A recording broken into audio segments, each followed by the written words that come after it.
Selamat pagi, perkenalkan nama saya Viviana Aldianti Nining, Prodi TIK kelas B pagi. Nah, di video kali ini saya akan membahas rangkuman dari 3 bab. Yang pertama itu adalah penanganan kesalahan dan hal dokumentasi. Yang kedua itu evaluasi dan white side. Lanjut saja, yang pertama kita akan membahas tentang penanganan kesalahan. Hampir tidak ada sistem yang berjalan sempurna sebelum melewati beberapa rentang kesalahan atau error. Yang pertama, meminimalkan kesalahan user.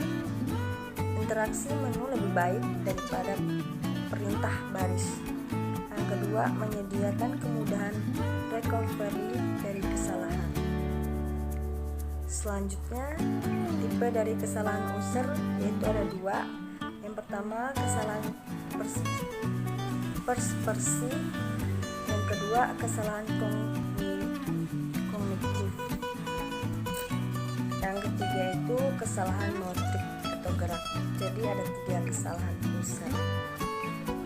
Selanjutnya, help dan dokumentasi. Perbedaan sistem bantuan atau help dan dokumentasi adalah bahwa sistem bantuan berorientasi terhadap masalah khusus, sedangkan dokumentasi berorientasi kepada sistem dan sifatnya umum. Paper-based atau tercetak memiliki keunggulan dan kekurangan. Keunggulan dari paper-based adalah penggunaan data menggunakannya di luar masa pengerjaan tugas. Sedangkan kekurangannya yaitu penggunaan akan kesulitan membaca saat menjelaskan sistem karena kurang praktis. Selanjutnya yaitu perancang hak dan dokumentasi. Hal-hal yang perlu diperhatikan dalam merancang hak dan dokumentasi yaitu yang pertama yaitu perancangannya seharusnya tidak seperti end-on pada sistem. Secara ideal seharusnya merupakan bagian integral dalam sistem. Yang kedua, perancangannya harus memperhatikan isi dari bantuan dari konteks. Yang selanjutnya yaitu masalah yang ada dalam implementasi, yaitu para perancang harus membuat keputusan untuk implementasi berupa secara fisik maupun pilihan yang tersedia untuk user. Hambatan fisik berupa scan speed, kepastian memori dan kecepatannya. Yang kedua yaitu masalah lain adalah bagaimana struktur data bantuan, apakah berbentuk single file atau hierarchy file. Yang selanjutnya yaitu evaluasi. Tujuan instruksional khusus mahasiswa dapat melakukan analisis data dan menginterpretasikan hasil. Adalah evaluasi adalah sebuah proses yang secara sistematis mengumpulkan data yang menginformasikan kepada kita tentang pendapat seseorang atau sekelompok user mengenai pengalamannya menggunakan sebuah produk untuk sebuah tugas tentu dalam sebuah lingkungan tertentu. Selanjutnya, kapan evaluasi dilakukan? Evaluasi dapat dilakukan pada selama proses pembuatan produk tersebut supaya selalu sama dengan yang diminta atau dibutuhkan oleh user. Proses ini bisa disebut formative evaluation. Yang kedua, saat produk tersebut telah dipasarkan.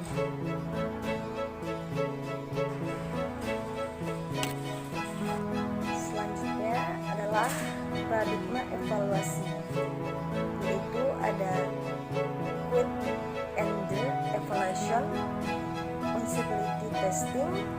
file student predictive evaluation.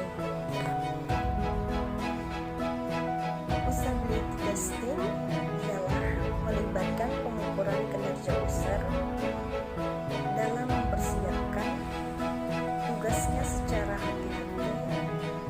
Dari proses inilah maka dibutuhkan desain sistemnya.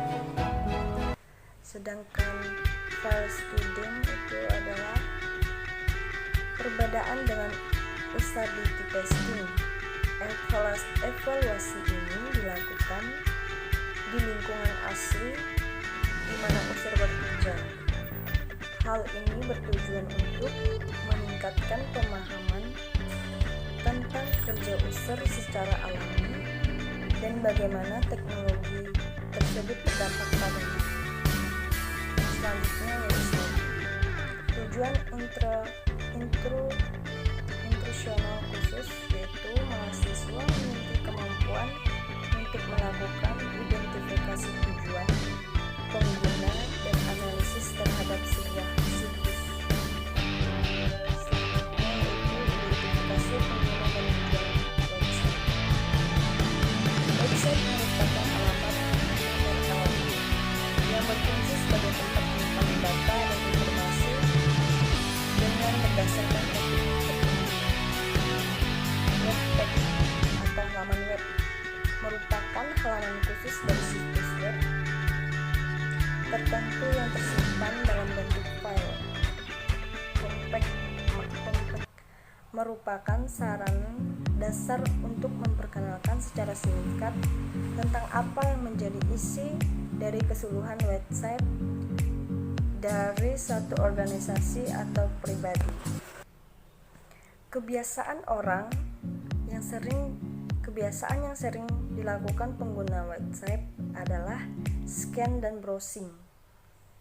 Sebelum membangun website, terlebih dahulu menentukan sasaran akhir pengguna web dan tujuan pembuatannya.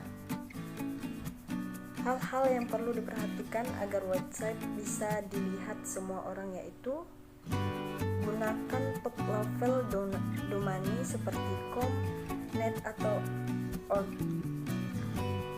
Usahakan saat memilih tempat hosting web, ambil lokasi server sesuai dengan siapa target user website, layanan atau support jika ada permasalahan teknik, dan seberapa cepat perusahaan hosting tersebut dapat membantu permasalahan Anda.